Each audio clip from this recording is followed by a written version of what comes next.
Coucou tout le monde, j'espère que vous allez bien. Bienvenue sur le podcast d'Asmavel. Alors on va travailler ensemble sur cet épisode à décortiquer avec Guylaine la question du corps, de la dysmorphophobie et de tout ce qui concerne notre image, l'image qu'on a à l'intérieur de notre corps qui est bien sûr bien loin de la réalité. Vous avez été extrêmement nombreux à me poser vos questions, à réagir aux 2 précédents podcasts et donc on continue sur la lancée avec une conversation que j'ai trouvée particulièrement dense, intéressante et tellement stimulante. J'espère qu'elle vous fera le même effet. Je vous laisse écouter.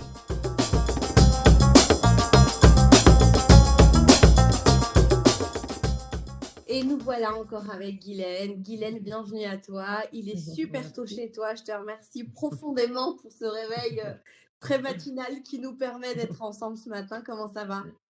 Ça va très bien, même si, comme tu dis, je me suis levée très tôt ce matin. Je suis pas habituée de me lever à 5h30 le matin, mais c'est pour une bonne cause. Alors, c'est drôle parce que quand je me suis réveillée, je me sentais toute excitée comme quand je prends l'avion parce que c'est à peu près quand on se réveille la nuit pour aller prendre l'avion, cette espèce d'excitation de faire le podcast avec toi. Fait que c'était un moment très agréable. Mais c'est comme si tu prenais l'avion, hein. T'es avec le Luxembourg, là, hein. C'est pas rien. Tout à fait.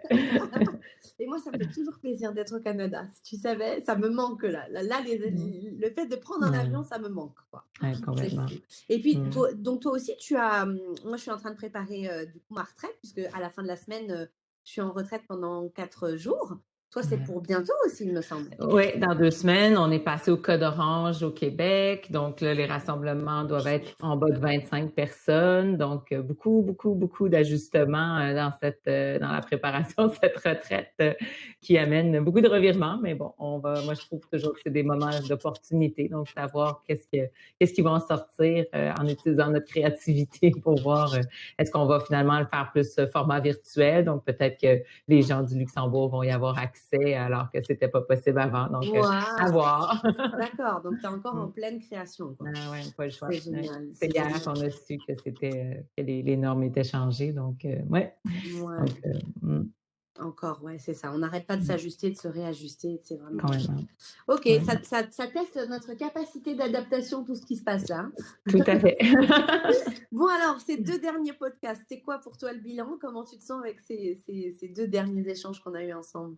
Mais c'est toujours pour moi un moment agréable et incroyable d'avoir toi qui me pose des questions, qui me permet d'aller vraiment en profondeur, de pouvoir donner la chance aux gens qui t'écoutent, de pouvoir bien comprendre cette approche qui est tellement différente, puis de sentir que c'est pas quelque chose de bizarre, c'est juste quelque chose de fondamental, malheureusement trop inconnu. Puis en fait, les réactions qu'on voit, il y a une partie de moi qui est contente et satisfaite de savoir que ces gens savent maintenant que l'alimentation intuitive existe, que le nouveau paradigme existe, et en même temps triste de me dire, mais tout le monde devrait savoir, au moins faire le choix, oui ou non, d'aller dans cette voie-là, mais au moins de savoir que ça existe. Je veux dire, on vient au monde avec la capacité d'écouter nos signaux de satiété. C'est quand même incroyable de penser qu'on s'éloigne de notre nature à ce point pour devenir civilisé et qui nous cause tellement de tort au final.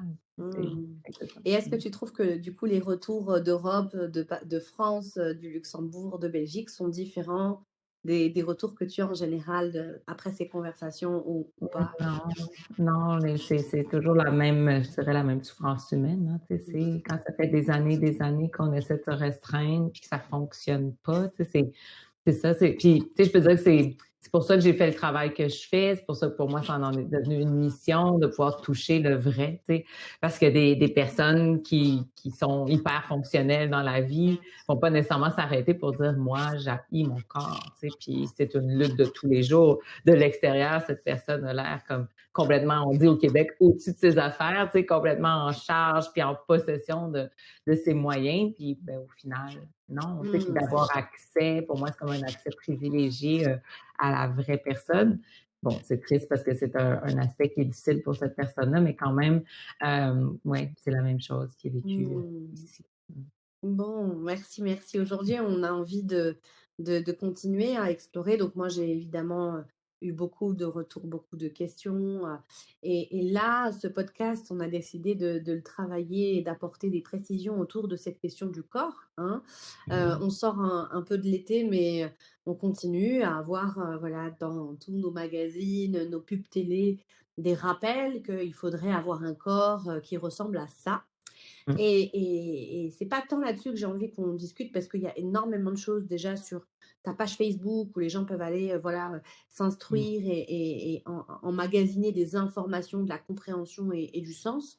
Mais là, j'ai vraiment envie qu'on parle de ce regard qu'on porte sur notre corps. J'ai beaucoup eu de retours autour de personnes qui souffrent de dysmorphophobie et de personnes qui me disent à quel point, quand ils regardent des photos d'elles, elles ne se reconnaissent pas. Quand elles regardent des photos d'elles plus jeunes, elles se disent « Ah, mais j'étais jolie, pourtant je me sentais très moche. » Qu'est-ce qui se passe en fait dans ce regard pour qu'il soit à ce point déformé en fait? Qu'est-ce qui s'est passé, Guylaine? Mais ce qui se passe, en fait, le propre, je dirais, comme une des façons que le trouble alimentaire s'exprime est de se voir différent, d'avoir une difficulté de se percevoir tel qu'on est.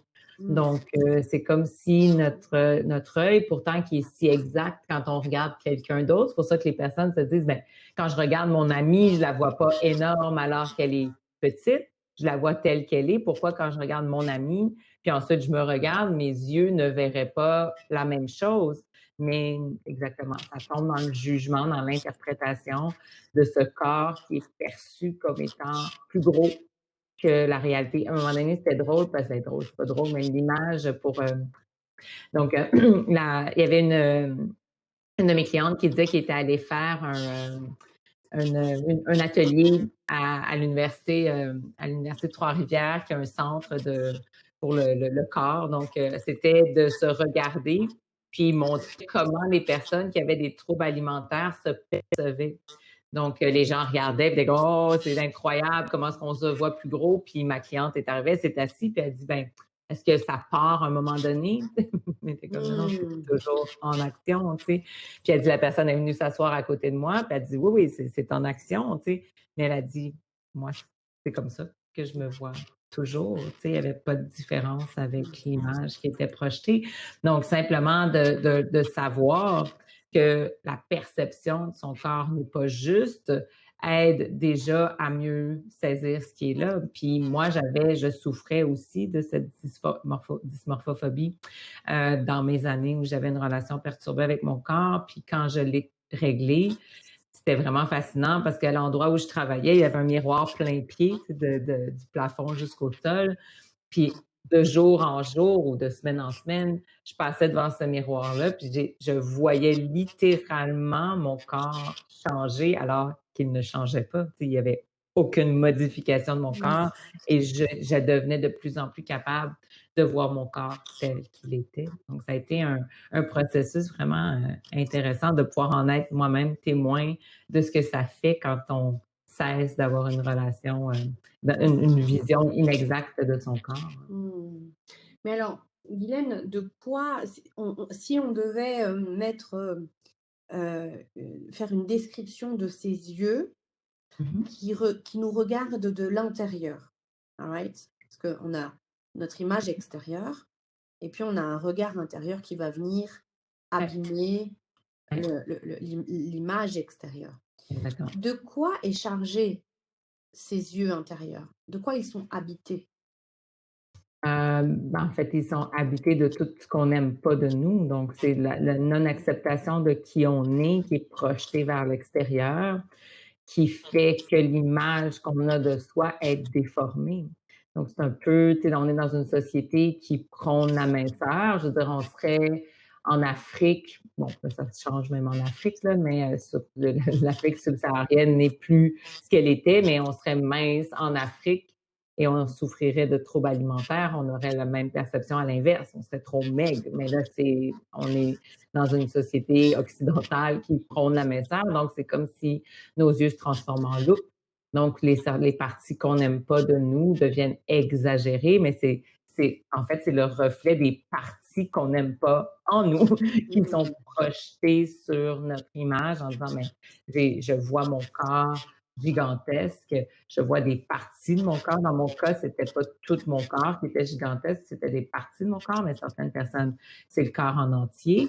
Puis imaginez comme, parce que tu sais, bon, moi, mon trouble alimentaire était plus du côté restrictif, et quand j'exprimais comment j'étais pas bien dans mon corps, certaines personnes étaient pas nécessairement, abondaient pas dans le même sens que moi, mais certaines personnes me le disaient littéralement, comme, voyons donc, qu'est-ce que tu as, tu t'es pas grosse, mais quand en plus, parce que la dysmorphophobie n'est pas portée que par des personnes qui sont plus dans le spectre de l'anorexie, mais sont aussi portées par des gens qui sont dans le spectre de l'hyperphagie, donc de manger en grande quantité sans mécanisme de compensation, ou même quand il y a des mécanismes de compensation, ça n'a pas nécessairement pour effet de faire perdre du poids, puis que là, ils vont voir leur médecin ou qu'ils parlent avec une personne dans la société, un spécialiste de la santé, qui va dire, ben, il faudrait que tu perdes du poids. Comment il y a plus rien pour dire, ben, ma perception de mon corps est erronée. Ce que moi, je vois de moi est encore plus gros que la réalité parce que les gens se font dire de perdre du poids. Puis, j'étais même allée on s'en parle il y a 20 ans, donc on va mettre ça sur, j'espère que ça a évolué depuis, mais j'avais été à une présentation de psychologue étudiant, là, dans le temps que j'étudiais. J'avais fini mon bac en nutrition, puis j'étais allée à un regroupement étudiant en psychologie, puis il y avait différents ateliers. Puis à un moment donné, il parlait justement de la dysmorphophobie, puis là, j'étais allée voir l'enseignant, puis je dis, mais qu'est-ce qu'on fait quand quelqu'un a de la dysmorphophobie, mais qu'il a effectivement un surplus de poids? J'avais dit, bon, je suis nutritionniste. Puis il m'a dit, ben, tu lui fais perdre du poids, puis après ça, il travaillera sa dysmorphophobie. Puis j'étais là, hein? Ouais. Voyons donc, comme encore cette espèce d'idée que la personne, son corps est objectivement pas correct et qu'elle devrait perdre du poids. Et je me dis, on a beaucoup de chemin à faire pour comprendre fondamentalement la douleur qu'une personne peut vivre lorsqu'elle a de la dysmorphophobie. Je m'attendais que la personne était pour me dire, ben, justement, on pourrait faire un bon travail avec la psychothérapie pour aider la personne à se sentir bien dans sa peau, tu sais.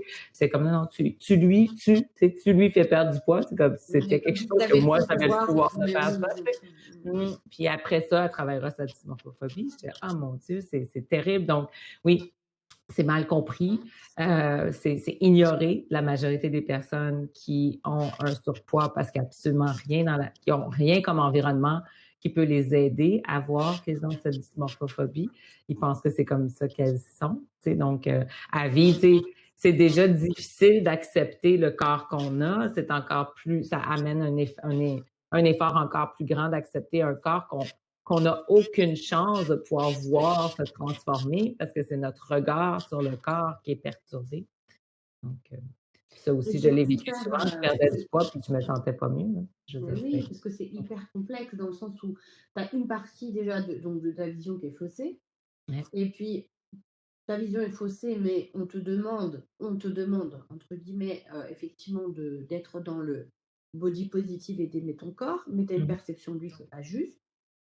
Donc, tu as peut-être un surpoids ou peut-être tu as du poids trop de poids en moins au niveau de ta, j'ai envie de dire, de ta forme, hein, de ta forme originelle. Poids naturel, ouais. Et donc, du coup, on est dans la confusion entre, OK, si on travaille en psychothérapie, en l'occurrence, mais aussi dans un coaching, voilà, autour de cette réappropriation du regard, parce que c'est ça dont il s'agit, c'est-à-dire évacuer, faire une espèce de chirurgie, tu vois, extraire tous les regards qu'on porte à l'intérieur de nous, qui sont le regard de la société, peut-être les regards de nos parents qui n'ont pas forcément été bienveillants, de nos copains qui n'ont pas forcément été bienveillants, nos copains d'école, etc.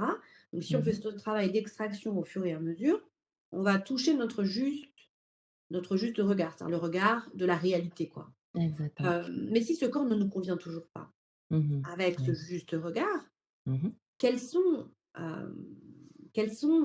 les mécanismes aujourd'hui qu'on peut mettre en avant, Guylaine, pour faire en sorte que ce corps récupère un poids de forme, en fait?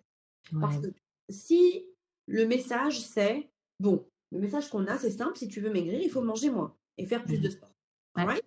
On a bien compris après ces 2 podcasts et grâce à ton travail que c'est pas la manière qu'il faut utiliser pour pouvoir perdre du poids. Pourquoi? Parce qu'en fait, c'est un cercle infernal qui ne s'arrête jamais et que tu ne Ouais, règles pas les choses. OK. exactement. Mais alors, quels sont les mécanismes naturels de perte de poids? Mmh. Parce qu'en fait, l'idée quand tu exprimes justement l'alimentation intuitive, de dire c'est pas la façon de se restreindre, de faire des diètes pour perdre du poids et de dire bon, mais je vais manger de façon naturelle, je vais apprendre à écouter mes signaux de faim, mes signaux de satiété et qu'on reste avec cette perception de je devrais atteindre un corps que je veux, le corps que je veux.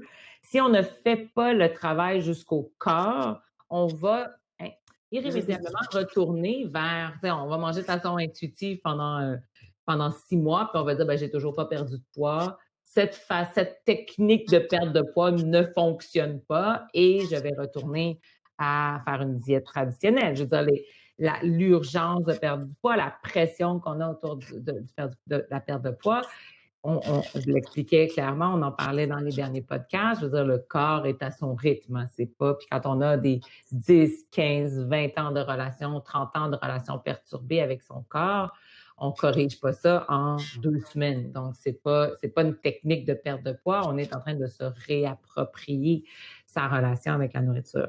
Maintenant, c'est important d'avoir la conversation sur le corps parce que tant et aussi longtemps qu'on reste avec soit une image déformée de son corps ou une non-acceptation du corps que la nature nous a donné, on va retourner vers les diètes si on ne s'approprie pas le corps que la nature nous a donné. On ne peut pas savoir c'est quoi notre poids naturel si on ne l'a jamais eu adulte. Donc là, ça, c'est l'autre point difficile parce que c'est OK, oui, ça m'inspire, pas de problème. Je veux retourner je veux me réapproprier mon corps, je veux me réapproprier mon alimentation, mais quel sera ce fameux poids naturel? J'en ai aucune idée, puis on n'aime pas ça, nous, les personnes rationnelles des De pas Occidentaux, de savoir, mais ouais. de pas savoir, mais d'où l'idée de faire un stop avant vers où je m'en vais et regarder ce que je vais laisser de côté, ce que je vais arrêter d'avoir parce que je vais jamais arrêter d'obséder sur mon corps si je ne fais pas le choix conscient d'arrêter d'obséder sur mon corps. La croyance de le jour où je vais être assez mince, puis que par ma minceur, je vais accepter mon corps, c'est un mensonge. Ça n'arrivera pas. Ce n'est pas la façon. On règle pas. Il n'y a rien dans nos cellules adipeuses qui génère de l'obsession dans notre cerveau, qui fait que lorsque ces cellules adipeuses-là sont vidées de leur excès graisseux, on arrête d'avoir des messages stimulés dans notre cerveau d'images négatives de Oui, nous-mêmes. donc en fait, en clair, la chose la plus, enfin, qui paraît tellement évidente en même temps quand tu le dis, mais ce n'est pas en perdant du poids qu'on s'aime. Non, Et exactement. ce n'est pas en perdant du poids que tu vas arrêter d'être obsédé. Et ce n'est Exactement. pas en perdant du poids que tu vas te sentir rayonnante, belle et connectée, en fait. Exactement.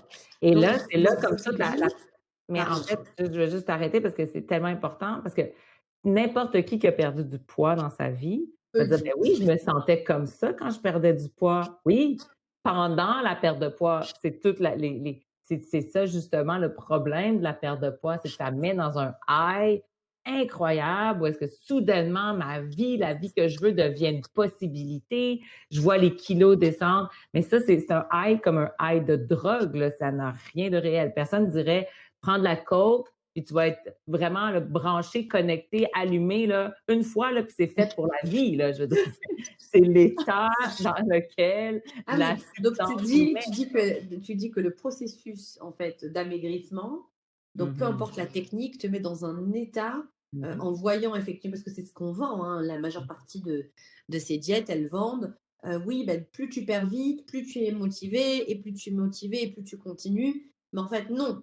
Plus tu perds vite, plus tu es high, et tu maintiens cet état ouais, de complètement, t'es mhm. complètement excité, quoi. Exactement. Et tu le maintiens jusqu'à ce que bah, tu craques. Exactement. Et quand Et tu là, craques, tu finis par. Donc, OK. Donc, si j'entends bien, Guylaine, soyons clairs pour nos oui. auditeurs. Right? Mhm. Si l'objectif, c'est la perte de poids, c'est foutu d'avance. Ouais, complètement. Donc, l'objectif doit être avec soi, dans son corps, avec Ouais, ses propres décisions et ses propres désirs et envies alimentaires. complètement. C'est ça. OK.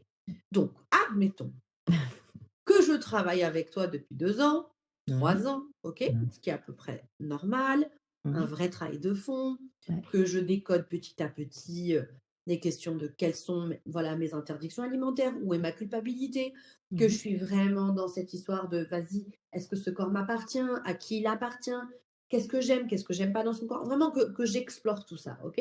Les choses vont de mieux en mieux, Mhm. les choses sont de plus en plus fluides, et au bout de 2-3 ans, je me rends compte que je ne perds pas de poids, Mhm. d'accord?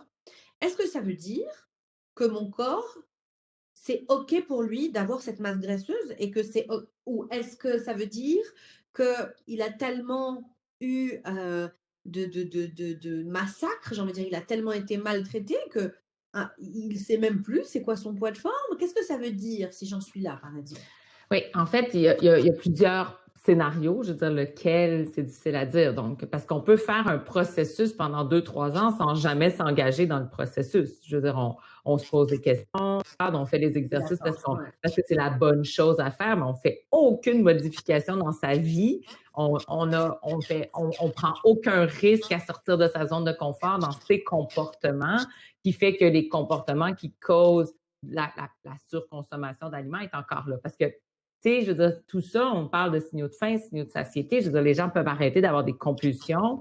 Ils arrêtent de surmanger à certains moments, puis il n'y a aucune perte de poids. Souvent, là, c'est ce qu'on remarque. Là. Les gens arrêtent d'avoir des compulsions. Il n'y a aucune perte de poids à ce moment-là, parce que ce qui arrive, sans qu'ils s'en rendent compte, ils mangent juste plus aux autres repas. Donc, il n'y a plus de compulsion comme telle. C'est juste décalé sur toutes les fois où est-ce que les personnes vont manger, parce que les perceptions du corps ne sont pas Donc il y a suffisamment plus il y a plus branchées. des il y a plus de grignotage compulsif, quoi. Mais par Exactement, contre, mais il y a des gros coups de fourchette au niveau des repas, mais c'est classiques. parce que ça peut être sans nécessairement des gros. Tu sais, si la compulsion, je veux dire n'importe quoi, là, si la compulsion était de 800 calories, ben on met 200 calories de plus à chaque fois que la personne mange, ou 250 calories de plus. Je veux dire, 250 calories de plus, là, on parle pas de tant de plus d'aliments. La personne, c'est à peine si elle s'en rend compte qu'elle va manger plus aux autres repas. Puis des fois aussi, à travers cette compulsion-là, elle nourrissait une partie de son corps parce qu'après ça, elle se privait. Donc, au final, elle fait juste mieux étaler. Mais tout ça pour dire que il y a une possibilité que c'est pas parce qu'on fait 2 ans, parce que ça, c'est beaucoup sans vouloir culpabiliser ou hyper responsabiliser la personne. Je veux dire, il y a une responsabilité de dire, ben, si j'ai un comportement qui m'amène à trop manger parce que je mange mes émotions, il y a quelque chose que je fais pas, comme agir directement sur mes émotions, implique d'agir sur mes émotions. Si je fais les exercices comme si c'était dans une case à part, puis qu'après ça, je continue à vivre ma vie comme avant, j'ose pas m'exprimer, j'ose pas mettre mes limites, j'ose pas. Et c'est ça, tout le processus, c'est d'aider à avoir le courage de le faire. Mais encore là, c'est d'aider à avoir le courage de le faire.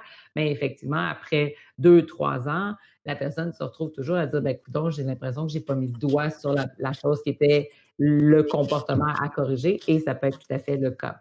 D'autres personnes, comme tu as dit, personnes qui ont fait des régimes et des régimes et des régimes et qui ont massacré leur corps inconscient. L'idée, c'est de pas dire c'est de votre faute. Je veux dire, vous Ah oui, espériez bien sûr. vraiment trouver quelque chose qui ferait que vous vous sentiriez bien. Mais ces personnes-là, puis c'est pour ça qu'on dit que c'est pas une démarche de perte de poids, c'est vraiment une démarche de reconnexion, de vraiment être dans cet espace, de dire, ben, je dois arrêter ce massacre.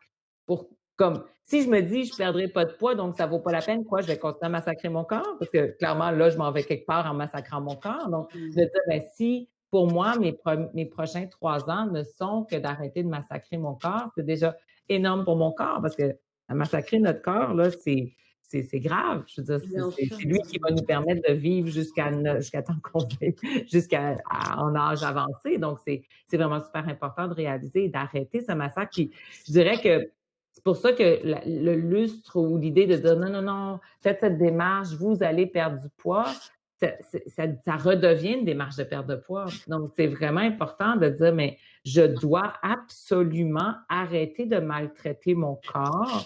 Parce que dit faire vivre des famines, c'est le maltraiter. Là. Je veux dire, il n'y a pas de famine. Donc, pourquoi je ferais ça? Ou gaver mon corps parce que je ne suis pas capable de gérer mes émotions, c'est de le maltraiter. Lui, il n'a pas besoin d'avoir toute cette charge alimentaire-là parce qu'il va aller le chercher pour gérer des émotions que nous, on n'est pas capable de gérer. Donc, de vraiment prendre conscience, de dire, on ne sait pas où ça va nous mener, c'est la découverte. La réalité, c'est qu'à travers ces 2-3 ans-là, quand le travail est vraiment bien fait, quelle que soit la façon que le corps va réagir, on s'en détache, ça devient plus important. Puis pour les gens qui perdent du poids, ils sont comme ah, faut que j'aille m'acheter un autre soutien-gorge, j'y fais plus. Je vais s'acheter des vêtements parce qu'on grossit, c'est la même dépense parce qu'on maigrit. Hein. C'est comme la même chose, c'est pas nécessairement toujours super bienvenu dans le budget d'avoir à se refaire une garde-robe vers le bas, mais c'est dans un espace de détachement complet parce que c'est plus ça qui est important parce qu'à travers ces 2-3 ans-là, les personnes vont faire plus confiance à leurs décisions, ils vont se sentir mieux dans leur vie en général, avoir un impact à un autre niveau. Donc, c'est pas comme je suis comme maintenant, j'arrive 3 ans plus tard, je suis comme maintenant et j'ai toujours pas perdu du poids. C'est pas ça le processus. Et d'arriver à reconnaître son corps, en fait, le but, c'est d'arriver à reconnaître son corps pour ce qu'il est réellement, ce qui est cette espèce de machine hallucinamment perfectionné qui nous permet de faire l'expérience de la vie. C'est comme notre véhicule avec lequel je peux faire l'expérience de la vie. Il est magnifique. Il est parfait dans ce qu'il fait et dans ce qu'il est, parce que sans lui, c'est bien dommage, mais je ne peux pas exister. Donc, maintenant, est-ce que je mets mon corps en avant de moi dans cette idée de je fais une expérience de vie un peu mitigée parce que je suis toujours en train de présenter mon gros corps avant moi, ma personnalité, qui fait que toutes mes actions, toute ma vie est teintée au lieu de l'incarner, vraiment le prendre en disant, viens ensemble, on va découvrir le monde. Ensemble, je vais découvrir c'est quoi aimer. Ensemble, je vais découvrir c'est quoi me sentir triste. Ensemble, on va découvrir ce que c'est que de sortir de ma zone de confort. Avec toi, on peut grimper l'Everest ou on peut aller jusque dans les fonds de l'océan. Je veux dire, ce corps nous permet de créer des liens, d'expérimenter, comme je disais, la vie dans toutes ses formes, dans toutes les façons qu'on a. Il va nous amener où on veut, mais quand on passe sa vie à juste lui dire il est trop gros, on se limite énormément. Ça me fait penser à, en fait, c'est intéressant, c'est vraiment très intéressant, Guylaine, parce qu'en fait, c'est un espèce de circuit fermé, un espèce de circuit électrique fermé qui est verrouillé, quoi. Et donc, du coup, le mécanisme tourne en rond, en boucle. Alors, on peut appeler ça une obsession, mais que ce soit qu'est-ce que je vais manger ou comment je vais maigrir, etc. Et en fait, l'idée même que tu puisses répondre à cette question en disant, mais le poids ne sera plus le sujet. C'est un peu comme, moi je reçois, tu sais, beaucoup de femmes célibataires qui sont obsessionnelles sur la vie de couple, tu vois? Et qui veulent absolument rencontrer un homme, tu vois? Mais de manière excessive et donc, elles sont obsédées par ça, donc elles sont sur les sites de rencontres, elles font des dates, elles cumulent les dates, voilà et ça s'arrête pas et ça s'arrête pas et c'est exactement la même chose que tu décris. C'est-à-dire qu'en fait, si l'obsession, c'est de rencontrer un homme, tu en rencontreras, c'est sûr. Mais tu rencontreras pas the one ou tu vois? Où tu vas cumuler des déceptions et puis tu vas te détester et puis tu vas voilà. Par contre, si effectivement, le target, l'objectif, c'est, rencontrer l'amour, rencontrer la complicité, se rencontrer soi dans le lien, eh bien là, l'homme, c'est la cerise sur le gâteau, mais le gâteau, tu l'as déjà. Tu es déjà le gâteau. Et donc finalement, on passe beaucoup, beaucoup de temps à avoir des objectifs qui finalement, on ne sait pas d'où ils viennent vraiment en réalité. Ils viennent effectivement de la société, mais pas que, hein. Des injonctions qu'on a pu recevoir, des critiques, des moqueries, etc., etc. Mais en fait, là, il s'agit d'entreprendre le chemin de dire c'est quoi qui est le plus important pour toi? Perdre du poids versus être OK avec toi et être dans la joie et dans le plaisir avec toi. Et l'un ne va pas avec l'autre. Non. Ça, c'est quand même énorme. Ouais. C'est quand même énorme. Je suis désolée, j'entends les déceptions derrière mon micro. J'imagine. Non, mais c'est pas ton truc, là, tu nous vends du rêve, tu nous dis qu'il faut écouter ces podcasts et il n'y a pas de recette magique. Eh ben non, mince. Non. Parce qu'en fait, c'est ça, c'est l'idée de dire, mais qu'est-ce que je projette vers l'extérieur, de détester ce corps qui, au final, est parfait. C'est de le ramener là, de dire, mais qu'est-ce que je déteste tellement chez moi? Parce que c'est juste ça que je projette dans à quel point je déteste mon corps. Donc, si j'aime pas mon côté hyper désorganisé, si j'aime pas mon côté hyper, je sais pas moi, impulsif, si j'aime pas. Donc, toutes ces zones d'ombre qu'on essaie de cacher parce que je veux me présenter comme étant la personne parfaite parce qu'on m'a dit que si j'étais parfaite, je serais digne d'amour. Mais de là, je me dis, mais mon corps est imparfait, donc il est indigne d'amour lui aussi. Et là, on se dit, ben, si je règle l'extérieur, ça va faire en sorte que ça va apaiser l'intérieur. Et c'est exactement la façon inverse que ça fonctionne. C'est dommage, on a juste mis l'attention sur la mauvaise cible parce que ça demande énormément d'efforts de changer l'extérieur. Pourquoi pas mettre tous ces mêmes efforts à changer l'intérieur? Et là, on va avoir non seulement on va changer de l'intérieur, dans le sens pas changer, accepter ce qui est, bon, une transformation, pas un changement. Et en acceptant ce qui est, on va être capable de là d'apaiser l'image négative qu'on a de notre corps. Même si ça peut sembler excessivement non concret, là, complètement abstrait ce que je dis, pourquoi pas l'essayer? Les gens ont essayé tous les régimes possibles et imaginables. Ils ont été capables de se restreindre pendant des semaines. La nouvelle mode des jeûnes intermittents. Puis de dire juste pourquoi je ne ferais pas le pas vers apprendre à m'aimer? Pourquoi celui-là est si impossible à franchir? Qu'est-ce qu'on risque à dire? Je vais accepter mon impulsivité. Je ne vais pas juste l'accepter en disant OK, je l'accepte, mais réellement faire un vrai travail de fond. Qu'est-ce qui est si difficile à faire? C'est souvent, je regarde l'histoire des femmes. Elles disent, j'ai tout essayé. OK, tu n'as pas essayé ça, tu n'as pas essayé. Ah, ben, je vais y réfléchir. Mais pourquoi ça devient une entité en soi parce qu'il n'y a pas de garantie de perte de poids au bout? Les régimes ne fonctionnent pas. Je veux dire, l'extérieur. Je pense qu'en réalité, c'est le risque. C'est le risque de se rencontrer soi qui est dangereux. Parce qu'en réalité, moi, j'ai toujours, quand j'organise mes retraites, tu sais, voilà, habituellement, elles se passent au Maroc, à Marrakech. Et puis là, avec la situation, je l'ai fait ici en Europe.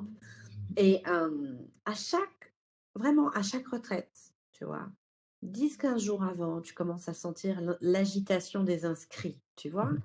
Je vais peut-être avoir un problème, ceci, cela. Alors, à compte déposé, tout est OK. Enfin, tu vois, c'est pas lié à, tu vois, à l'argent, hein. C'est vraiment cette idée que il y a quelque chose qui fait tellement peur au point que pour cette session, par exemple, j'en ai une qui m'a dit, OK, garde la compte, c'est OK, je peux pas venir, c'est pas possible, ça me fait trop peur, c'est trop dangereux, le changement, c'est pas maintenant.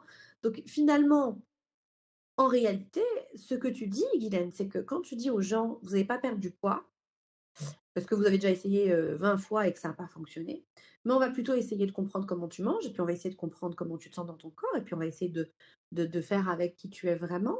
Mais tu es en train d'inviter les gens à être au cœur d'eux-mêmes, et c'est trop flippant, quoi. Donc c'est une thérapie de la bouffe, ton histoire.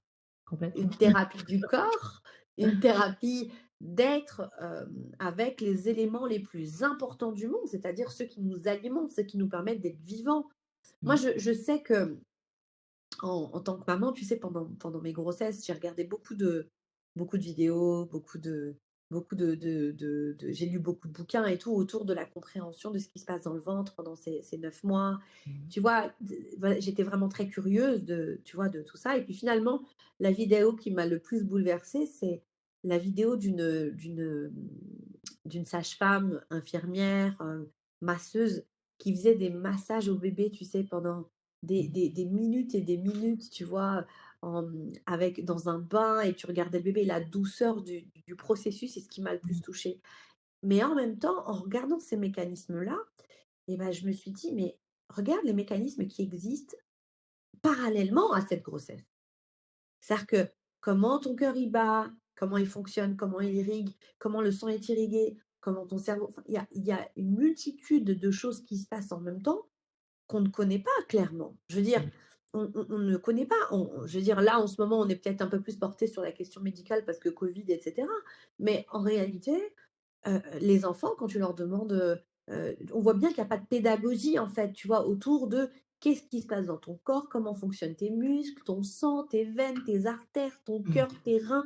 Enfin, je veux dire, il y a toute une machine à l'intérieur et on ne la connaît pas. Et c'est vrai que exactement comme on peut être fasciné par le dernier iPhone, super génial, waouh, il a été créé par l'homme, tu vois? Donc c'est quand même extraordinaire, c'est un truc, il permet ça, il permet ça, il permet ça. Même parler, on n'en aura plus besoin, il va parler pour nous bientôt, tu vois?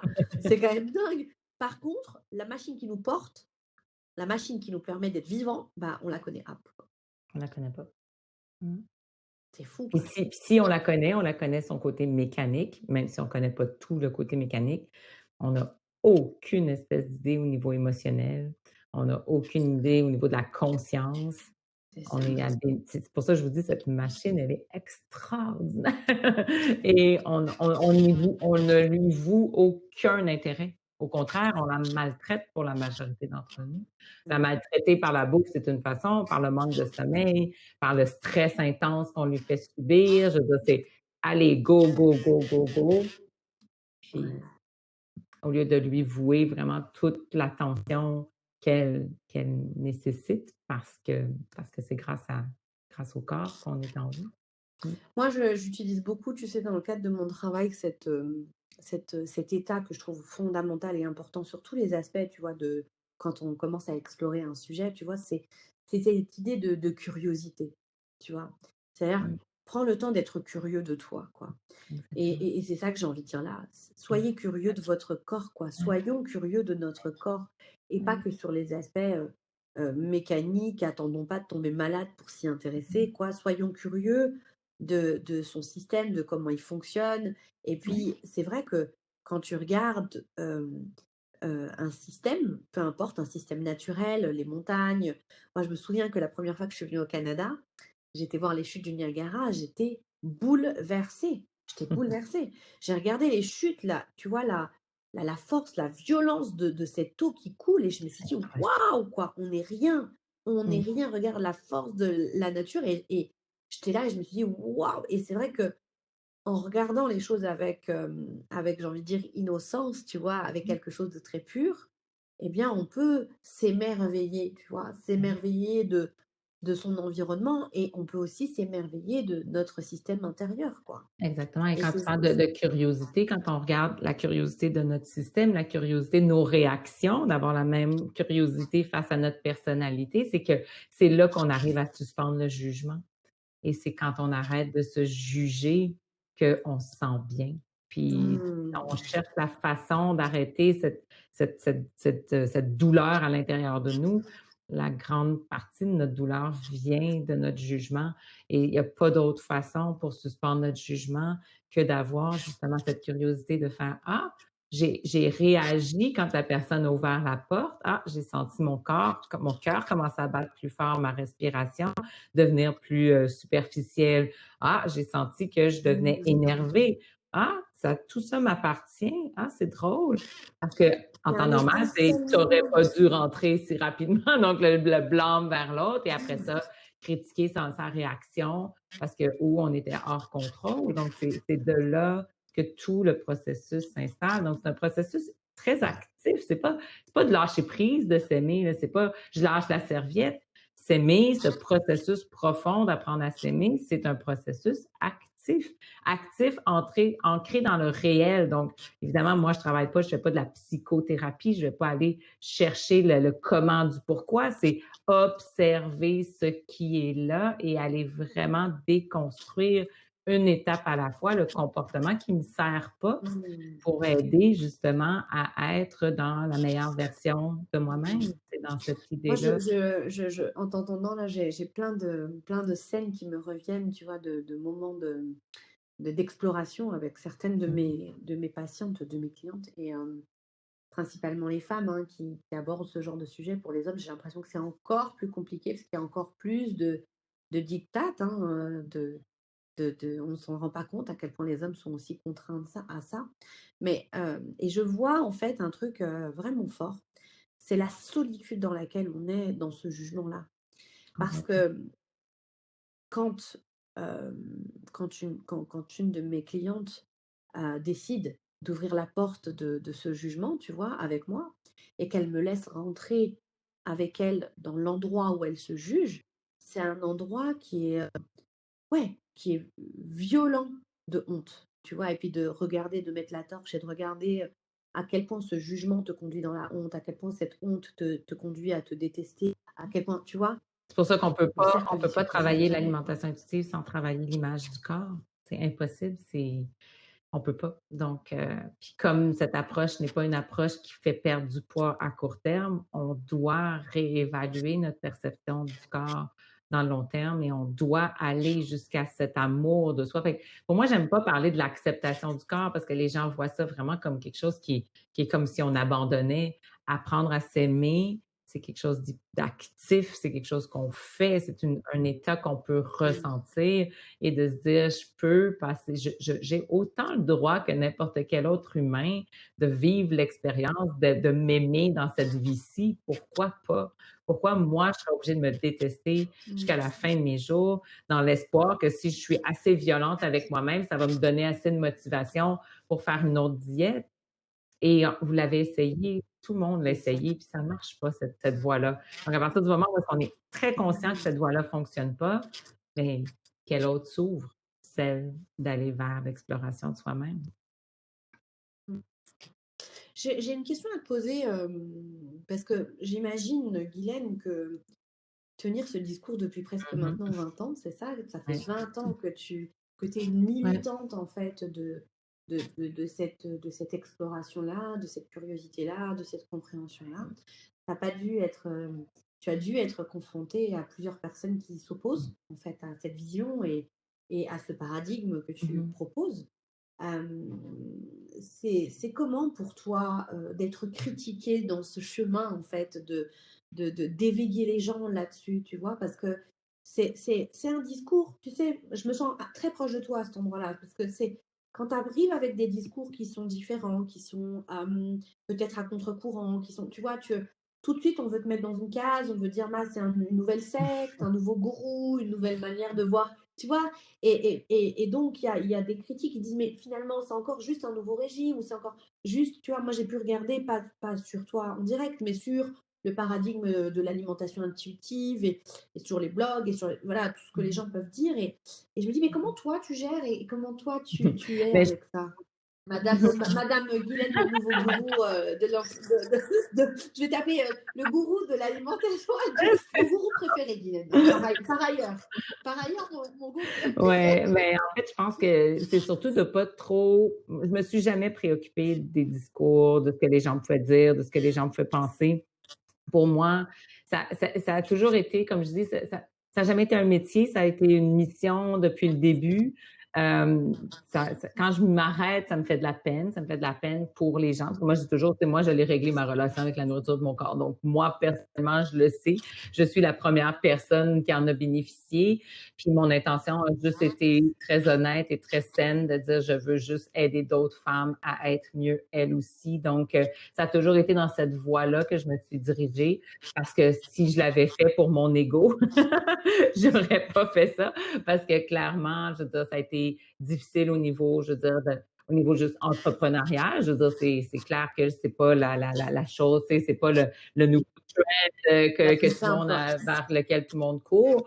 Donc, et à travers ça aussi, la méfiance, hein, énormément de méfiance de la part des gens, de dire est-ce que tu vas vraiment, est-ce que tu es vraiment authentiquement engagé avec moi à m'aider? Donc, cette impression de est-ce que tu vas à un moment donné m'abandonner, me montrer que t'es pas si vrai, que dans le fond, tu fais juste ça toi aussi comme pour toutes les autres, pour faire de l'argent ou pour profiter de la faiblesse des autres. Donc, de vraiment maintenir le cap constamment, me rappeler, de me dire, mais je ne pourrais pas faire rien d'autre. Moi, pour moi, mon essence, c'est d'aider les femmes à avoir une relation saine avec leur corps et leur alimentation. Le C'est reste, ça, tu t'en fous. exactement, à tout prix. Je veux dire, je vais être là jusqu'à la fin pour aider les femmes à se sortir de ça, celles qui veulent. Mon intention à moi, c'est juste d'essayer de rejoindre le plus de femmes possible parce que celles qui sont prêtes, je veux les rejoindre. Celles qui ne le sont pas, ben, je fais mon possible pour les amener à voir clair à travers tout ça. Exactement. Donc, c'est Et quand tu as quelqu'un, par exemple, t'as quelqu'un qui démarre un programme et qui finalement, au bout de 3 mois, 6 mois, arrête, tu vois, il se sent complètement en échec, comment toi tu gères vis-à-vis de toi? Est-ce que tu le vis aussi comme un échec ou est-ce que tu arrives à vraiment, tu vois, séparer, dissocier, regarder sa responsabilité? Ben, en fait, Comment tu gères à ça? chaque fois qu'une personne décide d'arrêter avant de se rendre au bout, puis que j'en suis consciente, parce qu'évidemment, je travaille avec d'autres gens dans mon équipe, donc je ne suis pas nécessairement consciente de toutes les personnes qui arrêtent, mais on se fait des rencontres d'équipe pour améliorer le plus possible nos façons de communiquer, de s'assurer que la personne a fait le choix le plus conscient possible pour elle au moment où est-ce qu'elle a décidé de D'accord. faire. Donc tu lui réappropries Oui, complètement son exactement. pouvoir, Donc, de quoi. dire, ben, nous, de notre côté, Ouais. est-ce qu'il y a quelque chose qu'on a raté? Est-ce que c'est une occasion d'apprendre sur quelque chose qu'on n'a pas vu, qui aurait pu mieux soutenir cette personne pour vraiment, parce que, je veux dire, la vie étant ce qu'elle est, je veux dire, des personnes peuvent faire des choix de faire des pauses pendant quelques temps. C'est sûr que quand les gens me disent, Bien sûr. c'est assuré, je ne vais plus jamais retourner vers des régimes, mais en ce moment, j'ai X, Y qui arrive dans ma vie, puis c'est là-dessus que je décide de mettre mon attention. Pour moi, je me dis, ben, c'est juste une question, c'est juste une pause avant de continuer dans cette direction-là. Et je peux vous dire on a travaillé en équipe énormément fort, surtout dans les dernières années, pour arriver vraiment à prendre 100% de notre responsabilité, à dire, est-ce que la personne fait vraiment un choix éclairé ou est en fuite d'elle-même? Parce que tu l'as nommé, là, je veux dire, 2 semaines avant ta retraite, les gens commencent à hésiter. Quand ils commencent à plonger, au bout de 3 mois, là, ils sont comme, ah, OK, c'est ce que ça dire d'aller à l'intérieur de moi-même. Moi, je suis moi, je m'en vais, bye! Moi, je suis C'est de faire out. comme, Ouais, attends, là, c'est ça. est-ce qu'on permet vraiment à la personne Mmh. de se sentir épaulée, Mmh. de se sentir appuyée pour pas qu'elle s'en aille dans son fuite ou combat dans son cerveau, puis juste prendre ses jambes et fuir alors que c'est pas ça qu'elle souhaite, elle, dans la meilleure version d'elle-même. Mais honnêtement, c'est un processus, hein, c'est un processus d'une vie autant pour moi que pour les personnes qui apprennent à mieux s'aimer, dans le sens de moi, apprendre à les aider avec tout mon cœur, avec tout mon corps, avec tout mon être, et d'être avec une personne qui a des souffrances, a des difficultés, a des choses qui s'éveillent, donc de faire Mmh. ce beau travail de complicité avec. Mmh. D'harmonisation et puis Mais ouais. pour ce qui est des Waouh. autres qui y croient pas, ben, je me dis, il y a de tout dans le monde, hein. Je veux dire, j'ai autant le droit d'arriver avec avec une idée divergente que n'importe qui d'autre. Donc honnêtement, ça, c'est plus du tout Ouais. quelque chose qui me dérange. Bien, waouh. Bon, Guylaine, on arrive à la fin de cet épisode. Qu'est-ce que tu aurais envie de dire pour clôturer si tu devais t'adresser là en direct à une femme en Ouais. souffrance avec son corps et une femme en souffrance avec la nourriture, une femme qui passe énormément de temps, énormément d'énergie à penser à ces sujets douloureux. Qu'est-ce que tu aurais envie de lui dire D'y là? croire que c'est possible. Tout le monde peut arriver à manger de façon intuitive et à aimer son corps. C'est pas un doute, c'est une réalité. Je veux dire, c'est possible d'y arriver, puis de juste s'accrocher. C'est un vrai gourou, il n'y a rien à dire. Il n'y a rien à dire, Guylaine! Je crois profondément aux ressources de chaque être humain. Puis tu sais, il y a tellement d'énergie qui passe à se détruire. Moi, pour moi, c'est juste cette énergie-là, ça peut être mis à construire. On vivrait sur une planète qui serait très différente. C'est beau ça, hein? Et si on utilisait toute l'énergie qu'on met pour détruire à construire ce qu'on a envie à l'intérieur de soi. Waouh! J'ai rien à ajouter. Je peux rien dire de plus. C'est tellement beau. Tu es en plus poète. Voilà. Merci beaucoup. Merci. Vraiment, sincèrement, c'était une très, très, très belle rencontre. J'ai hâte de continuer à faire des choses avec toi, Guylaine, à permettre aux femmes et aux hommes de contacter, d'être en relation avec cette nouvelle vision du monde, parce que c'est une vraie nouvelle vision, presque ce nouveau mouvement politique, tu vois. C'est un mouvement politique que de s'opposer en fait à un diktat, tu vois, et un mouvement révolutionnaire. Et je suis ravie d'avoir partagé ces moments avec toi, et j'espère qu'il y en aura d'autres pour continuer à diffuser un maximum, autant que possible, ce message d'espoir et d'émerveillement de soi et de son corps, quoi. Donc merci Merci à toi. mille fois, vraiment. Merci. Et on fait un gros bisou à Nancy quand même, parce que Nancy, elle nous a beaucoup, beaucoup aidé durant toute l'organisation de ces podcasts. Nancy, merci d'être avec nous. Merci pour ton soutien. Merci à toi. À très, très bientôt, Guylaine. Je t'embrasse.